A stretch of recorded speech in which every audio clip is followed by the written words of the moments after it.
Okay, I think it's finally time that I just admit to everybody and myself, I love The Shape of Water. Ladies and gentlemen, we got him. Welcome back to Oscar in the Middle, everybody. It's been a while since we've done one of these, and today our movie in the middle is The Shape of Water.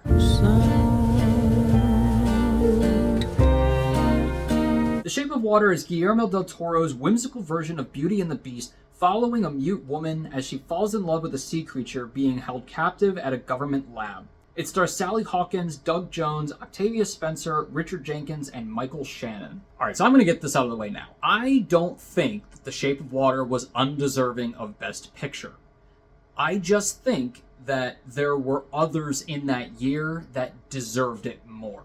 But as a movie, I think this is a pretty good Best Picture pick, if it had been another year. And because of the fact that it kind of overrode a bunch of other movies that people were really looking forward to seeing represented and also just talked about because they were horror or they had to do with other bigger issues, now there's all this hate for this movie and people just title it the fish sex movie, which we're going to talk about that for sure, don't get me wrong. Sir, grab me that fish. The first time I watched it, I thought it was okay. And then the more I thought about it, the more I listened to its score. I've watched it over the years again. And I can't help but be honest with myself, because all up until this point, I just kept going, oh, I like everything about this movie except for the movie itself. What does that even mean? What am I talking about? I like the movie. There it is. I'll go to Movies Anonymous or something, but I am Matt, and I am a lover of The Shape of Water. So why do I like the movie so much? Well, let's get into it, starting off with the highs. Every single technical aspect of this movie is beautiful. No matter what you think of this movie, you can't deny that. I love artsy movies, and specifically ones that have a very specific color palette to them and use creative ways to stick to that color palette. This is movies like Her, or Amelie, or really any Wes Anderson movie. And this one's color is obviously green/sea green. And they just do such a good job at implementing that color throughout the whole movie, whether it's these punch cards or the whole lab as a whole and how it's designed. The key lime pie, being one of the characters' favorite pies, that just makes sense because it would go along with that whole color of the movie. And it's not just green. Where it's not green, it's browns and golds, and it gives it this rustic feel, this kind of old-timey feel, which I'm going to come back to in a second. But obviously going along with the color is just the production design as a whole. And Guillermo del Toro's production design is something that I've been thinking about. Every time I watch his movies, I'm like, there's something about this, I can't put my finger on why I like it so much. And I think what it is his sets, his production design in general, always feels so tangible. It feels like a set that you could walk on and live in and touch, especially the ones that they have to create. It's not just an already made location or somewhere that they go and they shoot, but they have to create them. It feels very tangible. And what I like about that is it serves Del Toro's entire style of filmmaking, which is it never feels like you're watching a real thing. And that sounds stupid. We're watching movies, they're not real, but it never feels like you're watching a real story or a real movie. It feels like you're watching a tale, a really weird fable, something along those lines. And so this goes to serve that because it's not real, but it's still cool. It kind of reminds me of, like, especially the main set in this movie with the lab and the water where the creature has to live. Reminds me of, like, something you'd see in, like, a queue at a Universal Studios line waiting to go into a ride. And the creature design as well, obviously is a huge part of this. It's not just the sets, but the prosthetics and everything that has to go onto the creature. And I think we all forget how good Doug Jones is, because not only does he make it seem like this creature is an animal, but it feels like an animal that has all of this awareness. Like, he does all these things, these little mannerisms and these sounds that make me forget that he's not a person in a costume. This is one of the best instances I've seen of that, where it doesn't feel like somebody in a costume or a suit. It feels like an actual living, breathing thing. And it's funny because I did not know how many things Doug Jones plays, and that's why I think that we forget how good he is because he is in so many things, and we see him all the time, but we never see him because he's always underneath something. So he brings these creatures and characters to life, and it's funny because I, a while ago, saw something that reminded me of this creature from The Shape of Water and thought, wow, I think The Shape of Water really ripped off this character design. It turns out it's another Doug Jones character. It's another one from Hellboy that I've actually never seen, which is also another Guillermo del Toro movie. So I just thought that was really funny. And of course, I cannot talk about the stylized, technical elements of this movie without bringing up Alexander Desplat's beautiful score.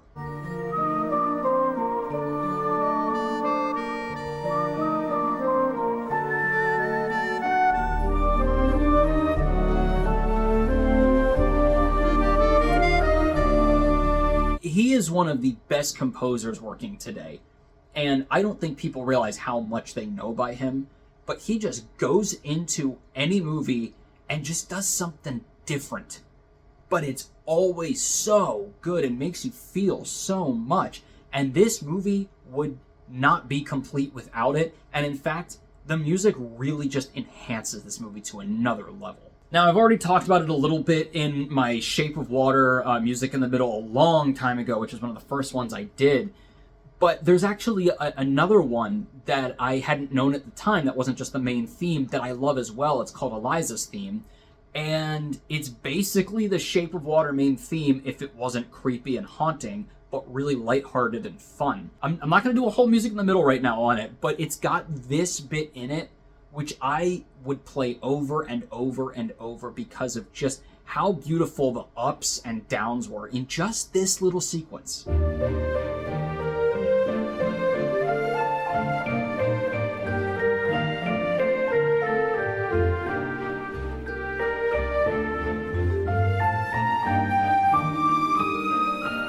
But his score, I think, just does an amazing job of, personifying water in music, which I didn't think was a thing that you could do. But he's just so good at giving such character to music, and I think he does a really amazing job. This is one of my favorites and best for me that he's ever done. And again, I just love the tone of this movie and its old soul feel in general. It combines, actually, I never really realized this until my third time watching it, but it combines two of my favorite decades or time periods kind of seamlessly. You have the 60s where it's actually set in the Cold War, and you have this sort of like American dream, vibe to it. But then there is also this 20s and 30s and maybe 40s, older, softer, richer feel that it harkens back to a lot with some of its characters in terms of old music or record players or whatever it might be. And I think it blends those two really, really well. And not only that, but these two decades, these two vibes that it's going for actually reflect in the characters. So on the kind of the 20s, 30s side of things, you've got these like two old souls who love old music and movies, and they just have each other, and they have this deep connection to conversation and love and talking with each other about it. And then, of course, you have Eliza herself, who obviously is quiet because she's mute, but her feelings, her emotions, her actions, and specifically her impression on the people around her and what she affects are very loud by the end of the movie. And that actually kind of reminds me of Amelie. And I love their friendship because it feels like two misfits who have come together and found each other, two tied souls. But I love that, romance of a friendship. This movie is obviously very romantic. That's a big thing about it. But it's not just romantic in the one sense. It's romantic in the sense of romance for past things, romance for deep connections with people. Like all of that's in here. So then you got the other side, the 60s side, the American dream, the family unit, the progress and the achievement of self and country and all of that. And that's always fun in these kinds of movies for sure, but they play it specifically to the villain in this movie because his entire thing is dominance. Dominance over people, over situations, and specifically if those people are silent or quiet. He can have dominance over them both in voice, in physical nature, and power. He wants people under him, both figuratively and literally, and even more so if they're silent. And again, the themes and the characteristics of this movie are not necessarily that deep. You know, like a villain wanting dominance and power, that's not anything revolutionary. But I think they just do it really well here, specifically because Michael Shannon is so good at playing villains. He's just scary. He's a little bit charismatic with it, so you're like, yeah, I hate you, but just at times you're kind of entertained by him. But he's also not just like a one-dimensional villain either, because yeah, all he cares about is his looks and his successes and achievements and his rise to power. But it's because of everything that's been expected of him. It's all the pressure, you know, that's put on him. Obviously, there's all this discussion about like, yeah, well, either way, it's like he still is a man in power and he has all this privilege and everything. But just as a character, we still see it come out, which is very interesting. And I think that's another thing that this movie did actually do really well that no one really thought of when it won. And again, I'm not saying that it should have won over other things. There were definitely other movies I think I would have liked to have seen take Best Picture that year over this one. But this one does actually seamlessly deal with, or at least bring attention to, or just have in the script somewhere, a lot of different issues and topics. LGBT, religion, growing old, racism, misogyny, world affairs, disabilities. There's so many things in here. And of course, the capital theme in this movie is not judging a book by its cover. And yeah, some of them seem here and there a little bit just like we put it in real quick and then we're going to take it out, or like, yeah, it just kind of comes with the territory. If you're going to talk about the 60s, racism and misogyny is going to be there for sure. But I think that it's still done pretty well, and even if it feels like a certain topic's been just thrown in, it feels like it does serve a greater purpose other than just to talk about the topic itself. I actually realized how many themes and symbols and images and motifs are in this movie, and I would not be able to go over all of them in just like a review. So I think I'm actually at some point going to do a video essay on this movie. I don't know when I'll have time to or get to, but I want to at some point because there's a lot of stuff in here that's just like little things you might miss, little things that actually mean a lot or could mean a lot, things you could read into. That's what I like about this movie, is that it feels very surface level, but there's a lot of stuff that you can pick apart and talk about. So I might do that at some point. Before I get into the middles, one other last high, obviously, is Octavia Spencer. She's freaking amazing as she is in every other movie. I don't really know where she's gone. She might have taken a break for a while, but she is hilarious in this movie, but she's also, again, another emotional center, and I love her so much in this movie specifically. Hey guys, so I was finishing up editing this, and it just dawned on me that I never once mentioned that this movie is set in Baltimore. And that's one of the things that I also love about it, because not only the fact that it's cool to see your city in a big movie, especially one that's won Best Picture, but for the fact that I think anybody who doesn't live here forgets how rich in art and culture Baltimore actually is, and the fact that, you know, I looked up and the Orpheum Theater actually was something that used to be here. Obviously it got taken down a long time ago, and this is actually what it looks like now. It's pretty much nothing, but it's still pretty cool, and we still have the Senator Theater here, which I love. That's one of my favorite theaters of all time, and I'll take that. So that's just something I wanted to mention because I almost forgotten about that, but that's a pretty big tidbit for me. So my only middle with this movie, and it's a pretty big one, is the actual love scenes. I told you we were going to talk about it. We're going to talk about it because everyone just denotes this as the fish sex movie. And you are right. However, I actually took it upon myself, I was curious, to time how much of those scenes actually take up the movie. And so I sat down, watched this movie, and got a stopwatch out.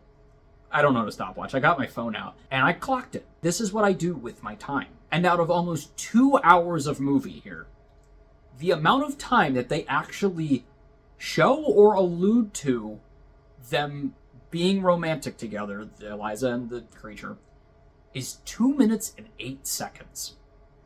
And most of that isn't even shown. And the rest of the time is just alluded to. It's implied. And it helps you focus on the meaning behind the scenes or what's going on in the story rather than just showing the thing itself. If they just wanted to show her having sex with a fish, they would have done that. And it would have been for shock value. But they don't. It's way deeper than that. It's about the themes of the story and what it's trying to tell you. People get horrified by this movie, and then they go watch The Wolf of Wall Street. The reason it's a middle, though, is actually because I think they could have spent more time building up this relationship. You know, she's so devoted to this creature, and she has such an investment. I feel like they needed to spend just a little bit more time developing that to earn the legitimacy of her deep connection with him, and feeling like he does actually see her for her rather than just having some fascination or intrigue, and thus dire desperation to save him later on. I feel like I care more about the relationship between her and Richard Jenkins rather than her and the creature. My lows for the movie, it's kind of a basic movie. There's not too much in the way of story and plot that is that creative or different. I don't really mind it that much because that's not for me what I watched the movie for, but it is a pretty basic story, and I even remember the first time watching it, and I still do now, the end, like the climax, it's okay, but it's not like anything to write home about, you know? And even like, you know, Strickland, Michael Shannon's character, his last line, what happens to him, I think is interesting, and I would talk about that in the video essay, but I think even like his last line, it does have meaning, but it just seems, I don't want to say anticlimactic, but it just seems like, okay, yeah, that was the ending. It ended. So I'm not really here for like cool plot beats and stuff. I'm here for the overall vibe of the movie. And if I have to be nitpicky too, I think the general character, I think he's a kind of a flat written character. I don't think he's that interesting. All the characters here seem pretty well rounded except for him. And there's specifically a scene that he has this whole monologue talking to Michael Shannon's character, and I thought it was just kind of dumb. It really didn't land for me. I think it should have gone sort of a different way. It could have made the general scarier, but he's sort of the one-dimensional villain here. So overall, I think I've talked way too much about this movie, but it's been a long time coming. It's the vibe. It's the whimsy, the romance. It's everything stylistic about the movie. That's what Guillermo del Toro does best. Even if his movies are sometimes 50-50, or even within themselves, if it's like one part really works and one part really doesn't, or his stories are really basic, his production, his storytelling, the feel that you get from the movies are just so good. And like the creatures, the monsters that he comes up with, I've really grown to like Guillermo del Toro a lot more than I used to. Because the only other one I've talked about on this channel was Nightmare Alley, and that was not really a great movie by any means. He has just done a lot of great stuff now that I've seen things like Pan's Labyrinth and Cabinet of Curiosities even. I really loved a lot of those. And I like the vibe of what he does. I like what he's going for. And for me, this one is definitely my favorite. It may not be his best one because that might be Pan's Labyrinth, but it's definitely my favorite because it really just hits on a lot of those core emotional beats that I wanted to. And just, again, stylistically, it's just beautiful. I'm going to give The Shape of Water a 3.5 out of 4. And because it really technically does fit the definition, because it's so based in style and look, and it's story-wise a little bit basic, even though it's got a lot of deep themes to it, I'm going to hesitantly give it the Fish Tank Award. Just because I haven't given out an award in a while, and also because how funny is it to give this movie the Fish Tank Award? Well, those are most of my thoughts on The Shape of Water. Let me know what you think of it. If you have always liked it, put that in the comments below. Let me know what you love about this movie. And if you haven't really liked it, or, you were like, oh, this is just another, Hollywood love letter, and it's just too artsy, and that's why they picked it, tell me your thoughts in the comments below. I want to talk about the movie because I really like it. I do. And it's time that I finally am honest with myself and the world and the sea. And as always, keep your hopes high, your stress low, and movies right in the middle. I'll see you guys later.